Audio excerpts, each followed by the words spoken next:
Ladies and gentlemen, boys and girls, welcome to the Hyperion Hub, your meeting place for all things Disney.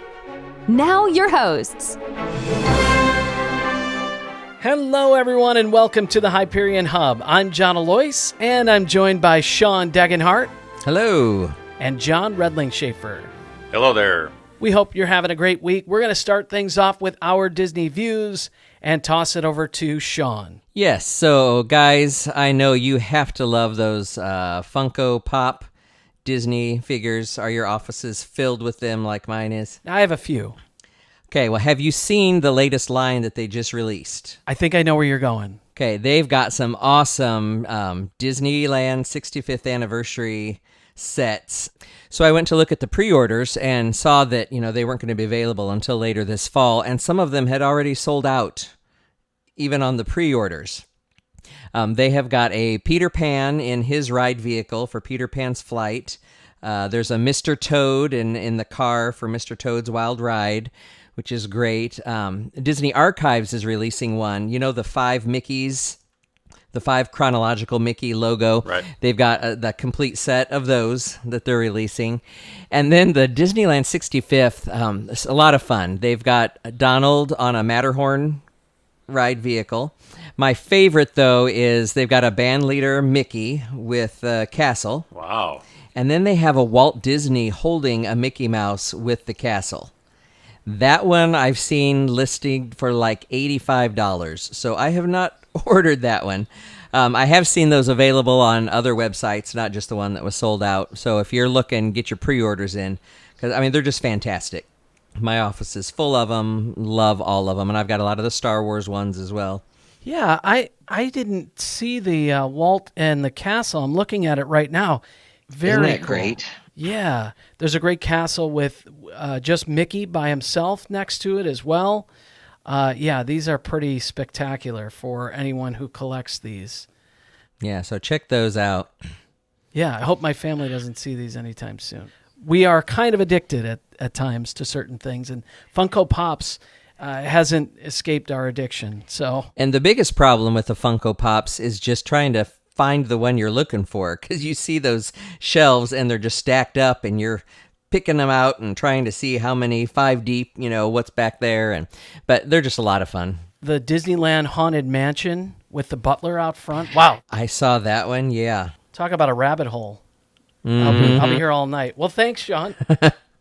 Okay, well, we are thrilled to have with us today Stephanie Reed from Magical Moments Vacation. She is our travel planner for all of our Disney trips, and she has recently been to the parks since they've opened. So welcome, Stephanie. Thank you. Happy to be here. Yeah, so tell us just a little bit of history about you becoming a travel agent with Magical Moments Vacations and just some of that backstory. Okay, sure. I started as a travel agent in 2012. And I decided that I wanted to just book Disney trips. So I booked Disney World, Disneyland, Disney Cruise Line. And I started with just several trips here and there booking and slowly build up my business. And now it's been 8 years and I've booked thousands of families to different Disney destinations. And I also picked up Universal Orlando Resort on the way. And you don't want to brag on yourself, so I will, but you have been top agent for how many years now with Magical Moments? I've been with Magical Moments since 2013. So since then, I have been number 1 most of the years, and then I've also been 2 and 3. So she has done a fantastic job with all of our trips, and no matter what time of night or day, you can send her a question, I forgot about this, or what do I need to do about this? And she is always great with a reply. Okay, so Stephanie, tell us how often your family has been going to Disney World and when all that started, when your love for Disney began. That would be 2007 was our first family trip. And the kids were very young. They were 1, 3, and 4 at that time. And then we went again in 2009. And that, I think, is when the real Disney love hit. I think that the kids were at really good ages. Not that there's a bad age to go to Disney, but just the age that they were at that point really clicked for us. And so we've been back every year since.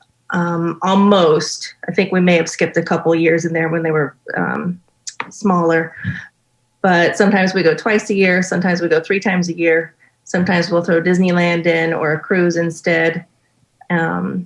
So we definitely go once a year as a family, and then I go with work or with girls or whatever. But I try to get there as much as I can.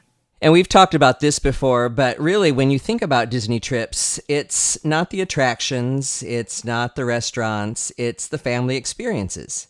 And that's what's great about Magical Moments Vacation, because you are really concerned about creating those magical moments for people. Definitely. I was just going to say that I like to speak with the family and kind of get a feel for what they're looking for out of their trip. And, as far as resort recommendation or package recommendation with dining and tickets and things like that. So I have a lot of clients who have been many times over and over, and they really love all the hands-on, and they do a lot of the planning themselves. Then I have the people who I pretty much do everything for them. So you set up their fast passes and their dining. Guidance with fast pass. I am one that feels that it's very important that they understand their My Disney experience and understand the process of choosing their fast pass, and because once they get in the parks, they'll have to do that themselves. I offer the guidance for the fast pass, but I will make dining reservations and any tips and guidance they need along the way too. So you have been to the park since they have reopened. Tell us a little bit about that, what that was like, and how you felt being back after so many months. Yeah, we went last month, just Addie and I, my daughter. We just did a quick girls' long weekend, and we obviously hadn't been there since last summer. We hadn't been there as a family, the way things fell. I had been to Disneyland and to Universal, but we hadn't been there together for many months. So it was wonderful being back. And we stayed at Pop Century Resort, and we just did a couple of table service dinings, and it was just a quick weekend trip. But as far as the safety and things along that line, it was wonderful. We felt very safe with all the different precautions, and very happy with the way they handled things. Well, if you wouldn't mind, kind of walk us through the check-in process. What's the hotel look like? What's the lobby look like now with distancing, with spacing? Is there less interaction with cast members as soon as you get to the hotel? Very much so. So right now they're encouraging mobile online check-in. So we were able to check in several days before we arrived. And by the time we were pulling up in front of the resort, we had room assignment already in My Disney Experience. So we were able to really go straight to our room, which was nice. We didn't have to even check in and speak to anyone. As I was walking through the lobby was when I got my room assignment. So we just kept right on walking. And our magic bands were, of course, already linked with our My Disney Experience, which was linked with the room key. So that was very convenient. And as far as the cast members, yes, I felt like the cast members were very happy to greet people and see people, and everybody was happy, and it was a great feeling to be back. Talk to us a little bit about how you're dealing with everything that's happening with your clients. There's got to be a different approach now, not just with everything happening, but mentally there's a different approach, right? When you're talking to some of your clients, and how is that going for you? Everyone has been so understanding and so, I don't want to say easygoing, because there's a lot of a thought process that goes into planning a trip now and actually making the decision that they feel comfortable going in that regard. So everyone has been extremely flexible, if you will, as far as understanding that things are going to look quite different for their trip at this point. So I think it's really important to put out there for everyone what is going to look different and set expectations. So it's important to let them know what's happening, what's not happening, what will be happening, what probably won't be happening, even for months to come. Yeah, I think the best advice for every Disney trip is manage expectations, more now than ever, probably, right? Mm-hmm. Right. I have to imagine so. I mean, but think of your character meals, think of your fireworks shows, think of many of those parades that are now, what are those, cavalcades? And that's your one chance really to see or take those distant selfies while you're in the park. That's really what we have right now. And if that's a family's first trip, that may be what they know Disney to be now. But you're right, guys, this is much different for those of us that are used to sitting at Tusker House and having Donald and Daisy come try to steal your pog juice. It's just going to be a different experience. Stephanie, was it? You don't have to go into details here, but was it emotional to be there? It was very emotional. I wasn't sure how I was going to feel. I knew I would be emotional, but I didn't know, am I going to actually cry when I walk into the parks, or, how I would even react. It was sort of like an awe type of feeling. Just finally, weight lifted, I guess, if you will. It was definitely emotional for me. And I think for Addie too. The cast members, from what I hear, are just so excited to see you. I mean, they've gone so many weeks themselves not being there, or even if they have been there getting ready, they haven't had the chance to interact with the guests. And so I think every reassuring smile or wave that we got accustomed to probably means that much more to us and to them too. For folks that are finally ready to bite the bullet and make their reservations for this fall or for even this winter or next spring, how can they get in touch with you? Email is usually the best. And my email is stephanie@mmvagent.com. And that's Stephanie with a PH, right? Correct. And my Facebook is Stephanie Reed with Magical Moments Vacations. And our website is www.magicalmomentsvacations.com. And you can find me under the agents on that page. Thank you, Stephanie, so much for joining us, and look forward to our next trip. Thank you, guys. All right, well, we're going to keep our Walt Disney World tourist theme going and speak with an annual pass holder. Please welcome to the Hyperion Hub, David Burke. Thanks for joining us, David. Thanks for having me. How long have you been a pass holder? Since about 2013. So you have been to Walt Disney World since it reopened. And Yes. How many times has that been? Twice. My wife and I went in August, and she's been out of town on an extended business trip. And so I took the opportunity to go take a solo trip because I haven't done that in years. So tell us about it. What's it like right now? What's the atmosphere? Describe it for us. If you're a longtime Disney fan and an annual pass holder, you're very aware that, the conditions are the way they are because of something terrible, a pandemic. But it's also an interesting time because I think a lot of us are like, oh, I wish I could be in the park when it's half empty. Well, here's your chance. They have, up till now, pretty severe limitations on how many people they let in per day. And that's, of course, monitored through the daily reservation system. So there's been a lot of conjecture on the different social media forums about what that number is, but it doesn't feel like it's more than a third of, what the regular capacity is. So depending on what park you're in, at Epcot, it's not unusual to turn a corner in World Pavilion and see an empty United Kingdom, for example. I took several pictures of, and it's 12:30 in the afternoon and there's nobody there. Now, you can find people. You just go to the front of Spaceship Earth and you'll see a line. But, the good thing about any of that is the lines are socially distant. So with the exception of the new stuff like Mickey Minnie's Runaway Railway at Hollywood Studios, those lines really don't mean anything. I don't think I've waited more than 10 minutes for any one ride. And most of them is just the amount of time it takes to walk the queue. So there's that. There are some pinch points, especially at Hollywood Studios, because it's got all the new stuff.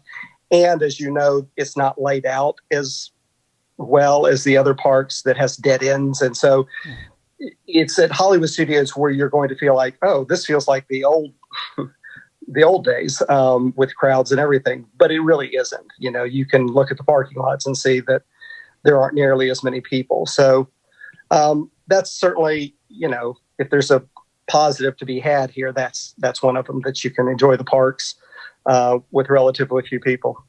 Everybody wants to go when the parks are practically empty, but I think some of the energy and excitement in the parks comes from having maybe not an absurd amount of people, but, feeling full and feeling that energy. Do you still get that same sense of excitement and energy that you did normally? Actually, yeah, I'm going to hedge my bets here. Yes and no. It is different. There's no, there are no fireworks. There's no castle shows, but they've done a great job with these character cavalcades.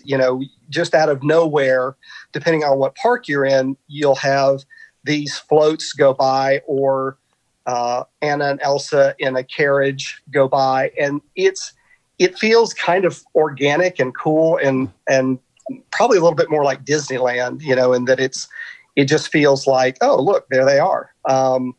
And in Animal Kingdom, they put the characters on pontoon boats and ride them around the waterways, and so that's fun. So there's a trade-off. There's definitely not the same energy, and all the cast members, thank goodness, are masked and wearing face shields, so you feel safe, but you're also constantly aware that things are unusual.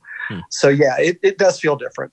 Well, you mentioned energy, and that's a nice segue for me to talk about food. You mentioned the ride lines, and the fact that actually, how fun would it be to experience all of the queues? I mean, so many of us have fast passes when we go.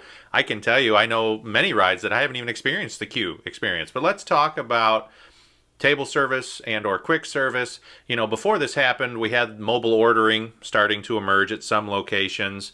What's eating like now at the parks? It's very limited. I would say about half of what we like to choose from is available to us. That's probably one of the bigger cons of going right now, is that for one thing, a good number of the resorts aren't open, so their restaurants aren't open. I don't believe Old Key West or Olivia's is open, or if they are, it was hard to get a reservation. A lot of the stuff around Boardwalk is closed. The only thing that I know of that was open in the Boardwalk area was Trattoria, the bakery, and Ale and Compass. And Ale and Compass just opened. I personally took advantage of the takeout. I still don't feel comfortable sitting in a closed area eating a meal. When we went before, if we did that, we sat outside, like at Disney Springs, Wine Bar George, we sat outside and ate. But yeah, a number of the places aren't open yet. And on any given day, something might be closed for whatever reason. Like I saw right before I went, the Sunshine Tree Terrace which had been open, was closed for a day, and without really any explanation. So I think it has a lot to do with cast member availability and things like that. It's definitely, the food service is running at about half speed. So talk to us about appreciating more of those Disney details. Do you find yourself, I mean, we all love to people watch, but I love to look up, at what the decorations look like, what the facades look like. I love to enjoy the, even the ground. I mean, everything. Do you find yourself kind of studying the parks a little bit more? Yes, absolutely. One of my favorite things, because I've been a pass holder for a number of years, and because I've had the opportunity to go a lot in a given year, a lot of times I do the Lou Mangello thing, where I just walk into Epcot so I can wander into Morocco and look at the stonework. Because there's so little activity sometimes in terms of crowd movement, it's easier to just take a breath and take a look around. Why is Walt Disney World so special to you, David? It's interesting. For one thing, I grew up in Central Florida. I grew up in Tampa, and my parents took me a month after it opened in 1971. I was like 5 years old.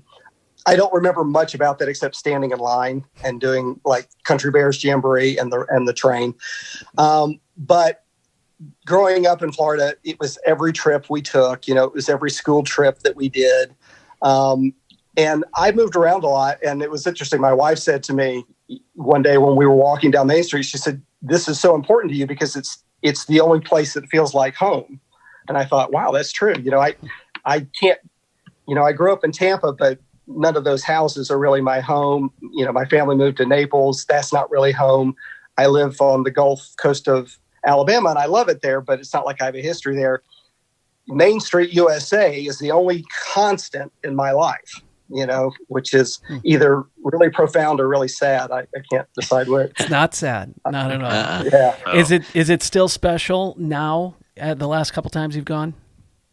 Yeah, I think maybe even more so, because, whether it is or not, the pandemic has made us all feel very vulnerable and like anything is possible, not necessarily in a good way. So even to have a altered version of, Disney normal, it felt good, feels good. I've experienced Disney just about every way you can experience. This is different, and it's interesting to me.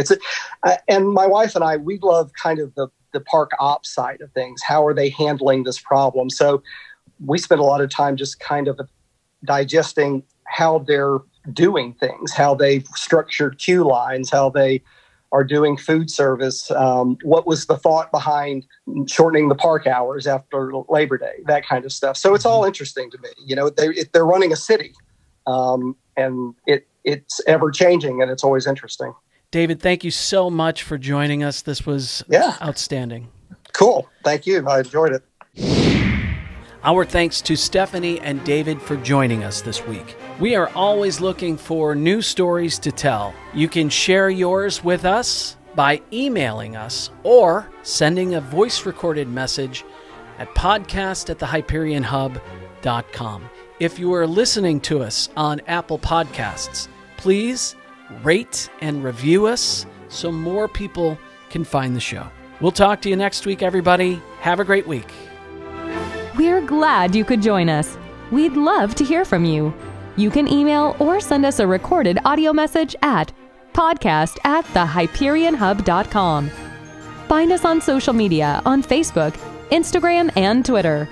The Hyperion Hub is not affiliated with the Walt Disney Company or its subsidiaries. We'll meet you next time at the Hyperion Hub.